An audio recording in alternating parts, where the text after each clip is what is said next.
మీకు బేకింగ్ అంటే ఇంట్రెస్ట్ ఉందా? అయితే కరెక్ట్ గైడెన్స్ కోసం చాకోస్ ఎక్స్‌ప్రెస్ అకాడమీని విజిట్ చేయండి.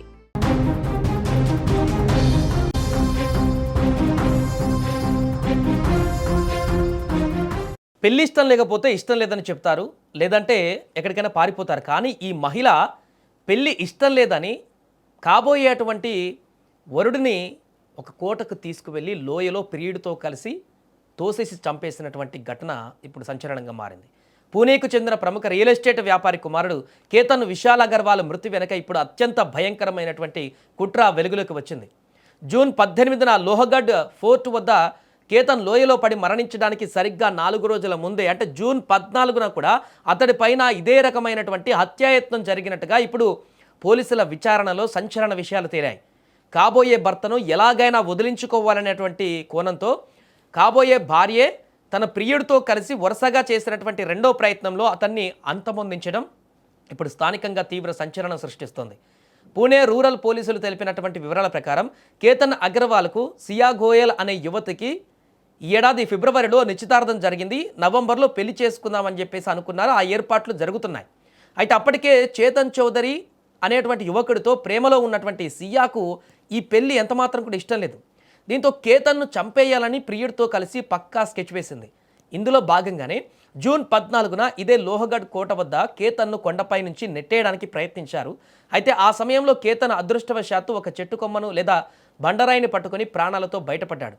ఆ ప్రమాదం నుంచి త్రుటిలో తప్పించుకున్న కేతన్ తనను చంపడానికే ఈ ప్రయత్నం జరిగిందని ఏమాత్రం కూడా ఊహించలేకపోయాడు. మొదటి ప్రయత్నం విఫలమైనప్పటికీ సియా తన ప్లాన్ను వదల్లేదు. 4 రోజుల తర్వాత, అంటే జూన్ 18న తన పుట్టినరోజు వేడుకల నెపంతో కేతన్ను స్నేహితులను తీసుకొని మళ్ళీ అదే కోటలోకి వెళ్ళింది. ఈసారి మరింత పక్కాగా ప్లాన్ చేసి ప్రియుడు చేతన్ను ముందే అక్కడికి రప్పించింది.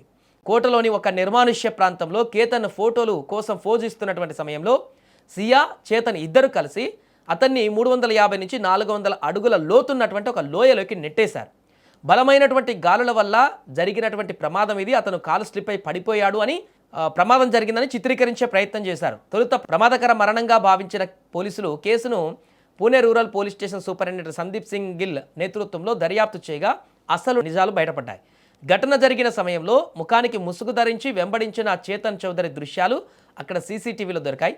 సాంకేతిక ఆధారాలు, కాల్ డేటాను విశ్లేషించిన పోలీసులు సియా గోయల్, చేతన్ చౌదరిలను అరెస్టు చేశారు.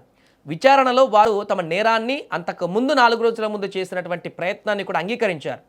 తమ సొంత కూతురులా చూసుకున్న అమ్మాయే ఇంతటి దారుణానికి ఒడిగట్టడం పైన కేతన్ తల్లిదండ్రులు ఇప్పుడు తీవ్ర దిగ్భ్రాంతి వ్యక్తం చేస్తున్నారు.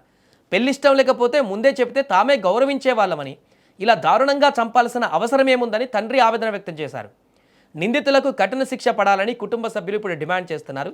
ఏదేమైనా కూడా పెళ్లి కావాల్సినటువంటి ఒక జంట ఒకవేళ ఇష్టం లేకపోతే ఈ పెళ్లి నాకు ఇష్టం లేదని చెబితే అక్కడికి ఆగిపోవాల్సినటువంటి పరిస్థితిని కావాలని ప్రియుడితో కలిసి దాన్ని చంపేసి ఇది ఒక ప్రమాదకరంగా జరిగిందని క్రియేట్ చేసి ఆ పెళ్లిని వాయిదా వేసుకొని తనతో పాటు కలిసి ముందుకు వెళ్ళాలనేటువంటి ఒక ప్రయత్నం చేసి అతన్ని చంపేసినటువంటి దారుణమైనటువంటి ఘటన ఆలస్యంగా ఇప్పుడు వెలుగులోకి వచ్చింది. దీంతో పూణేలో ఈ యొక్క ఘటన ఇప్పుడు సంచలనంగా మారింది. అంతకుముందు కూడా ఇలాంటి ఘటనలు జరిగాయి. మేఘాలయాలో, ఇంకా ఇతరతర ప్రాంతాల్లో పెళ్ళైన తర్వాత హనీమూన్ కానీ తీసుకువెళ్ళిన ఘటనలు, పెళ్ళైన తర్వాత కొన్ని నెలల తర్వాత జరిగినటువంటి ఘటనలు, అక్రమ సంబంధాలతోటి. ఇది ఇంకా పెళ్లి కూడా కాకముందుకే పెళ్లి కావాల్సినటువంటి సందర్భం కాబట్టి పెళ్లి జరగకుండా ఉండడానికి, ఆపడానికి అతన్ని చంపడమే ఏకైక మార్గం అని భావించి ఇంత క్రూయల్గా ఆలోచించి అతని ప్రాణాన్ని తీసేసి ఆ కుటుంబానికి ఇప్పుడు తీరని శోకాన్ని మిగిల్చినటువంటి పరిస్థితి ఏర్పడింది ఈ సియా నుంచి. ఏదేమైనా ఈ ఘటన ప్రస్తుతం వైరల్గా మారింది. సమాజంలో కొంతమంది మహిళలు చేస్తున్నటువంటి పనులు ఎంత దారుణంగా ఉన్నాయి, పెళ్లి చేసుకోవాలనుకున్నటువంటి యువతకు ఎలాంటి హెచ్చరికలను జారీ చేస్తున్నాయి అనేది మరొకసారి ఈ ఘటన తెలియజేస్తుంది.